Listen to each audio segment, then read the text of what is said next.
Joe's Kitchen. It's been a while, I know. I've had some technical difficulties. My stove went dead on me, so we had to have some repairs done, but she's working good as new. And we're gonna do a new recipe for you today. I've showed you this on social media. It's the ricotta cheese and pesto sauce macaroni.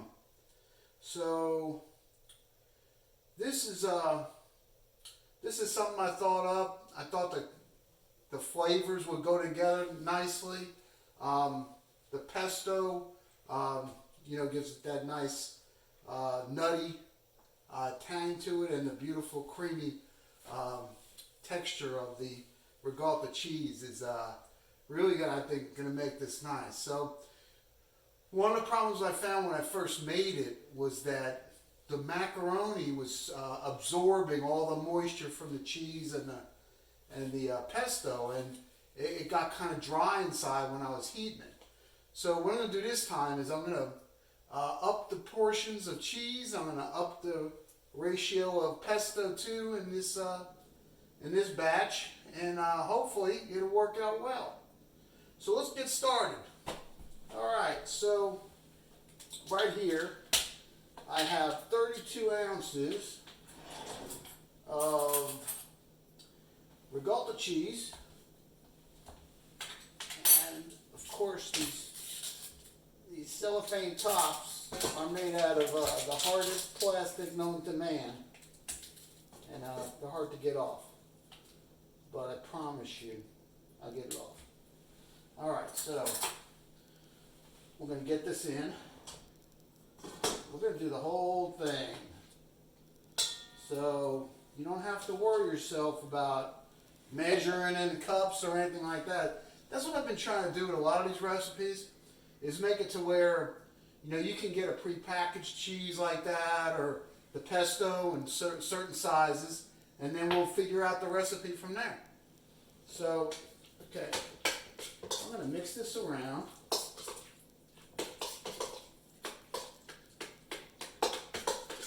And then we're going to add in, one of the two pestos I have here. I'm not sure if I'll need the other one, but I want to have it here just in case. So we're going to put this whole thing in 6 ounces.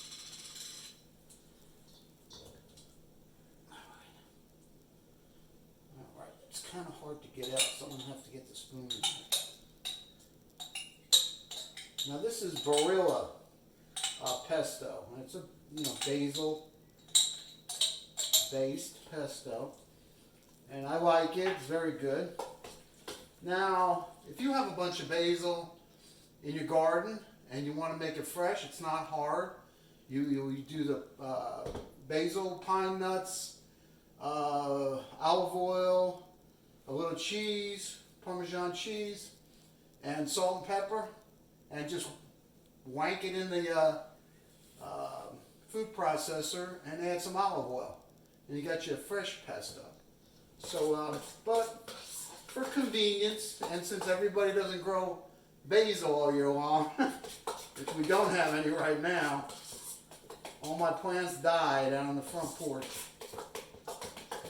Okay, so this is a nice consistency, and it seems like there's enough pesto in here. So I'm not going to overdo it by adding the other one. So we're going to go with this.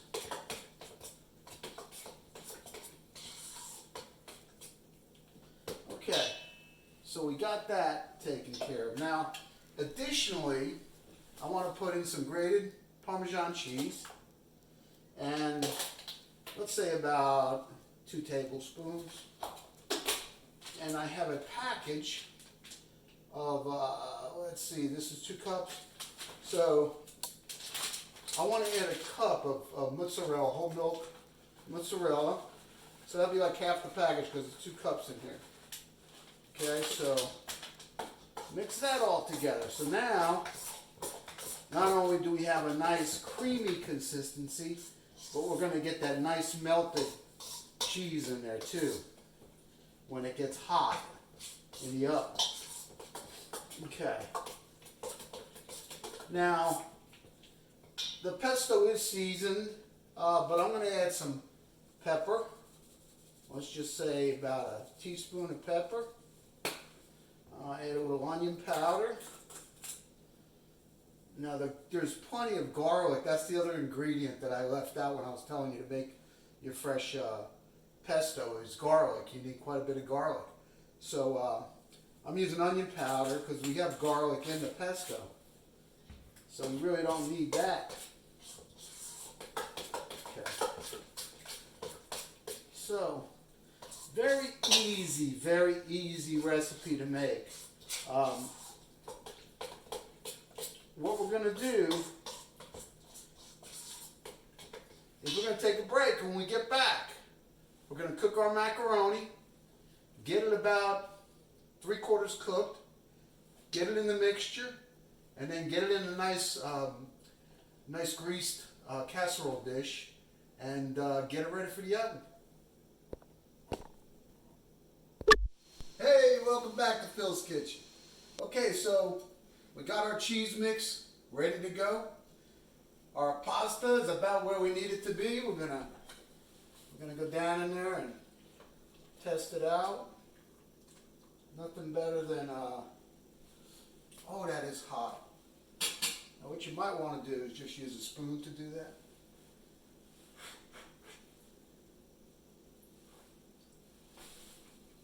Perfect. Okay. So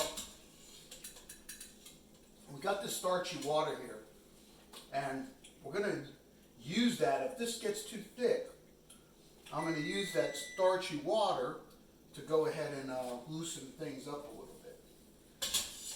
So I got a pound of macaroni, and let's see how this all joins up. Yeah, I think we're going to have plenty of cheese this time. Oh yeah.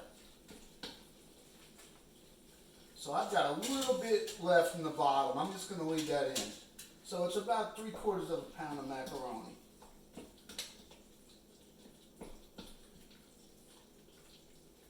Alright, so now let me show you what this mix looks like. Can you see that? Okay. So that's the consistency that we want. So what we're going to do is get this into a casserole dish, which size-wise I do not know. I can measure it and put it on the notes when we post this video. You know, so we can say like how many quart casserole dish.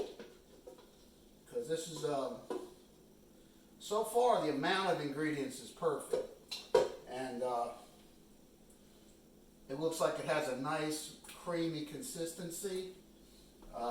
What I'm going to do is get my spatula, because there's like a ton of stuff in there, so I'm going to scrape that out. We don't want to let that go to waste. Alright, so I'm going to scrape down this bowl. Make sure we get all that cheesy goodness in there. Man, love cheese. It's not really great for your cholesterol, but I love it. Alright, so now what I want to do, I want a nice melty topping on this. So what I'm going to do is I'm going to add in about maybe 2 spoonfuls of Parmesan cheese. Let's say tablespoons, okay? And then my remaining cup of mozzarella cheese is going to go on here. Okay, I'm going to spread that out nice and evenly. You know, these are the best tools in the kitchen right here. So, okay. So now, what I like to do is add a bonus and make it look nice and pretty and kind of give a little bit of a healthy spin to it. I've got these nice tiny tomatoes. They're called cocktail tomatoes. Look how pretty those are, okay? And what you do is take a little knife, really sharp knife, and you just slice them just thin enough. So I've got a bunch pre-sliced already, so we could get this ball rolling, and I just put them around the whole edge of the plate. And what this does is it adds some really bright color, makes it look even more appetizing than it already is. And the tomatoes, once they get roasted on the top, what they will do is they will become sweet and give a nice delicious sweetness to the dish too. So we're going around. Okay, so we got that on. We got our Parmesan, got our Mozzarella. Want to make sure I'm not leaving anything off. This looks like it's ready to go in the oven, so let's just take a look at that. And that's ready to go in. And first we're going to do is we're going to put the top on for the first, say, 15 or 20 minutes. And then we'll take the top off for another 15 minutes and let that get brown. Now, one thing I did forget. I didn't do this the last time I made it, but I want to do it this time. I want to take some breadcrumbs mixed with butter, and you just add enough breadcrumbs to make it crumbly, okay? Now, what I want to do is just crumble some of this breadcrumb around on the tomato,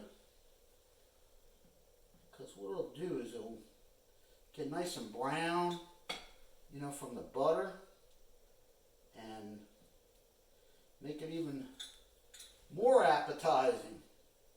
Nothing wrong with that, is there, folks?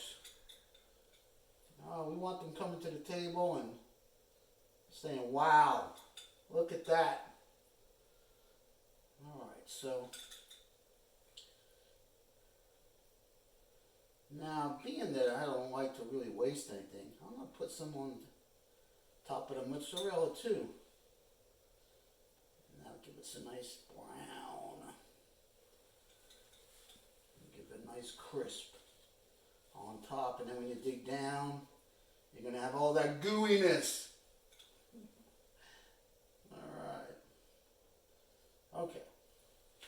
So that looks really good to me. Like I said, first thing we're going to do is we're going to put the top on. Now I got this set at 350. 350, 375. It's up to you. But we're gonna do it at 350. So we're gonna go in the oven, and when we come back, we're gonna finish it off, test it, taste it. Alright, welcome back. So we've been in the oven approximately 35 minutes. First 20 minutes was covered, and we uncovered it, and we went another 15 or so minutes. And the last couple minutes I put the broiler on and got a little more brown on here. So we're going to take it out. Let me just get this oven closed and I'll bring it over here and show it to y'all. What do you think? Alright, so looks delicious, smells really good. Last thing we're going to do, I've got some bay leaves here.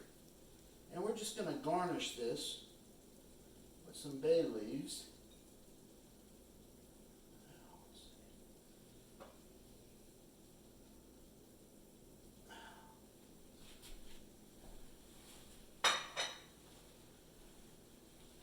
And now you put that on the dinner table on Sunday afternoon, and you've got an excellent meal here. And add a salad to that, some nice bread. You've got a real good deal going on. So, I wanted to tell you, please subscribe. Subscribe, comment, let me know what you think. Let me know if you want me to keep going. Because, you know, I love doing it, but, you know, if I don't get enough people, I'm going to start losing my interest. So, love for you guys to stay with me and cook with me. I'm going to start putting an ingredient list up before the videos so that you can cook with me. You can cook right alongside of me. So, until next time, y'all take care.